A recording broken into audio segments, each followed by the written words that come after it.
All right, y'all. Welcome back. You know who it is and you know what it is. It's your boy Boss P, and this is Who's the Boss, or as I like to say, who's the fucking boss, yo? And today I want to talk to y'all about why you as an artist, I assume a lot of artists are watching this, you as an artist are probably never going to blow up on Spotify. All right, and I'll explain it to you. And I'll break it down in terms that really anybody can understand, right? It's all about money and control, okay? Now, Spotify as a streaming service, you know, they first got started maybe like 12, maybe 13 years ago. But in 2008, when they were looking for investors, guess who popped up? Record labels. Sony, Universal, EMI, Warner, all these different record labels, they popped up and they purchased stakes in Spotify. Now, the two that are most important are going to be Sony and Universal. Sony had about 6%, Universal had about 5%, right? But we're going to get back to that. But the reason why they went this route in the first place as record labels is because of control. They realized that they were losing control. More and more artists were starting to go the independent route, which means that record labels were not only going to miss out on great music, but they were going to lose money, because no music means no publishing, no royalties, no sales, nothing. So they saw that the tide was turning and that technology was going to be very important to the industry in the future. So Spotify, that's where they looked. They saw that streaming was going to be really, really big, and that was going to be the way that music would be presented to people in the future. So like I said, Sony, they went in, they got 6%, Universal 5%. Now, why is this important? Control once again. If record labels can't control the conventional means that an artist has to exploit in order to get on, what are they going to do? They're going to go to the next best thing, or the next big thing, right? So if you as an artist can go to CD Baby or DistroKid or TuneCore and have them put your music out and get it on Spotify, get it on Apple Music, and get it on Tidal or whatever it may be, then you don't need the record label to put your shit out. The record labels realize this. But they also realized that if they could control the biggest streaming service, that they could control who got on and who did not get on, right? It also meant that they could promote their own artists first, and they could promote them the most over you. This is why you're not getting on as an independent artist. Now, there have been some people who have made it. The biggest one that comes to mind is Russ. Russ did it real big, and he found a way to manipulate the algorithm or beat the algorithm. But all these other cats we're talking about, they independent and they blew up, you know, basically because they worked hard and they was out. Yo, a lot of those guys, they're lying to you. They are lying to you. They have been signed forever, and they've been shopping their shit and promoting their shit and pushing their shit. And finally, they use Spotify or whatever the streaming services to blow up, right? The radio's not the only way anymore. You know what I'm saying? 99% of the music that's being put out today, it's not on the radio. The radio only plays about 10 songs an hour, and it's the same fucking 10 songs all day long, hour after hour. 99% of the music that's being put out is mixtapes and singles that are being put out on streaming services, DatPiff, Spotify, and all that other shit, right? So boom, the record labels, now that they could control the streaming service, like I say, they control who got on and who didn't get on, right? So to make a long story short, Sony sold, they had 6%, they sold half of it. They sold half of it, they made crazy money, right? So now they only own 3%. But dig this here. As of today, the market cap, which means the total value of all the shares outstanding, the market cap of Spotify is at $44 billion. So what does that mean in terms of money for Sony and Universal? Well, like I said, Universal has a 5% stake, right? So you take 5% times it by 44 billion, you're looking at just over $2 billion, right? And for Sony, it was at 3%. So it's at 1.3 or some 1.2, 1.3 or something like that billion dollars. That's a lot of money, a lot of power. All right. These are major shareholders, right? You own 5% of a company that's worth $44 billion. You're a major shareholder or stakeholder in that company, right? So they can say and dictate how Spotify does its business. So this is why, and I'm looking at you. I see you. I see all y'all artists out there. You're on Fiverr and you're on this side and that side, and you're paying crazy money for promotion, Spotify promotion, IG promotion, and all this and that. And you're wondering, why the fuck I got music? Yo, my music is hotter than anything Dirk put out. My shit hotter than anything the Baby put out. Lil Baby, Migo, all motherfuckers is corny. My shit is hot. Why the fuck I'm not on? Well, this is why. This is why. Ladies and gentlemen, there's, from what I can see, only 2 ways to beat the the Spotify algorithm. And it's like this. The first way is the hardest, right? The first way is your music has to be so crazy that it's just undeniable. People are going to flock to your station on Spotify and they're going to listen to it and stream it. It has to be, it has to be almost addictive. To the point that they start listening, they tell other people, they start listening, and you blow up organically, right? That's the first way. That's the hardest way. Like I say, the only person who comes to mind who did that is Russ. The other way is this. Your social media following has to be so strong and so loyal that you could put a message out on social media on IG and be like, yo, go check out my shit. It's on Spotify.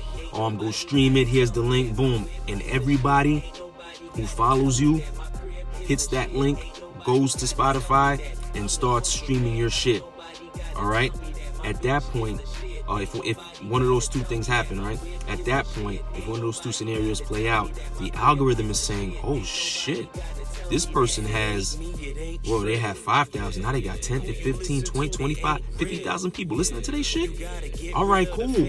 Now you have the attention of the algorithm. So what's the algorithm going to do? The algorithm is going to drive more listeners to your station to listen to your shit. Not only is it going to do that, but now it's going to slip in the Baby in your shit, Lil Durk in your shit, Drake, Kanye, Taylor Swift. It's gonna, depending on your genre of music, is gonna start filtering in artists who are also in that same genre. That's how it works, because streams equals money. So if a lot of people are streaming your shit, you're gonna be making money. Now the algorithm is gonna filter in artists who are signed to the major labels who own Spotify, so that they can start making money streaming also off your fans. That's how it works, right? And it'll get to the point where the label's gonna start noticing you. And that's when the label is gonna step to you, sign you, and then they'll start pushing you. And then they'll tell you to push this whole shit about how you blew up independently and, you know, push that story. It just makes you more likable. It makes you more, it makes you similar to the average person out there. It makes them think that, wow, if they did it, I can do it. And they'll fuck with you because they're saying to themselves, man, he did it or she did it without a label. That's what's up. Like, if you look at how Drake blew up, people think Drake just blew up out of nowhere. First of all, he was on Degrassi. He was already known. Second of all, how the fuck you gonna have Trey fucking Songz, a signed artist, on your first single, your first song that's on the radio all of a sudden? First of all, Trey Songz cannot appear on a song unless the record label says it's old motherfucking K. That's why on the credits you'll see this artist appears courtesy of Universal, courtesy of Sony, courtesy of this label or that label. An artist, once you're signed, the label owns everything that you do. You cannot just go get on a song and do whatever. It doesn't work that way. If they don't say it's okay, they have to clear that first. You know what I'm saying? So don't be thinking that Drake just blew up out of nowhere. Drake had, somebody was shopping his shit. You understand? He was already being pushed by a label. You dig? So, and a lot of these artists, like I say, who say they're independent, they're lying to you. They're lying to you, but that's the story that the label tells them to push because it makes them more likable. You feel me? Because everybody, you know, the record labels are evil and the record labels take advantage of artists and this and that. The record labels don't like that narrative, so they're trying to change that. And they're gonna sign you, but they want to make it seem like you're not signing anybody at all. You're independent. So you'll be signed your own label that's also signed to Universal. It works like that. You feel me? So yeah, man, yo, I see you, and yo, all y'all out there, you paying $5, $20, $25, $50, $500 in Spotify promo, Instagram promo, YouTube promo, and you're wondering why it's not happening? Well, this is why. You have to find a way to beat the algorithm. You feel me? The algorithm, that's the gatekeeper right there. You understand? It's not not an A&R. It's not somebody down at the label so much anymore. It's a motherfucking computer program deciding who gets on and who doesn't. That shit is crazy. But it's why you, as a dope fucking artist with music that's better than anything on the radio, don't have a deal right now. It's why you're not blowing up. And it's why the same 10 fucking songs are streaming on the radio nonstop. Yo, and if you notice on Spotify and a lot of these streaming platforms, it's always the same artist again and again and again. You understand? It's the radio all over again, except it's all on the internet. And this way, the fucking label doesn't have to do that payola shit where they gotta pay to get your record. And I mean, they still do that. Because it's very difficult to break a record. It's difficult to break to fucking break a record. It costs like $250,000, $300,000 to make a record hot, right? And then you got to get into recouping and all. But that's a story for another time. But yeah, man, they got the same artists over and over again on Spotify and streaming platforms. You know what I'm saying? You ever wonder why, if you go to Pandora and you type in Drake, they don't just play Drake songs? They have all these other artists also. You could type in Luther Vandross, and all of a sudden you're hearing fucking, I don't know, Lionel Richie or some shit. And they're like, yo, I want to listen to fucking Luther. What the fuck? Or I want to listen to Drake. Why am I hearing Future? Why am I hearing Dirk? Why am I hearing Kanye? I want to hear Drake. That's what I'm telling you. The algorithm will filter in other art. It's all about streaming is money. Streaming is money.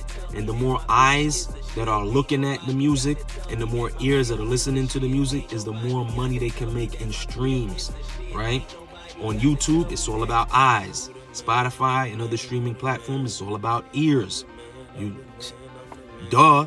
This is what it is. But in the long and short of it, it's like this. You're a dope artist.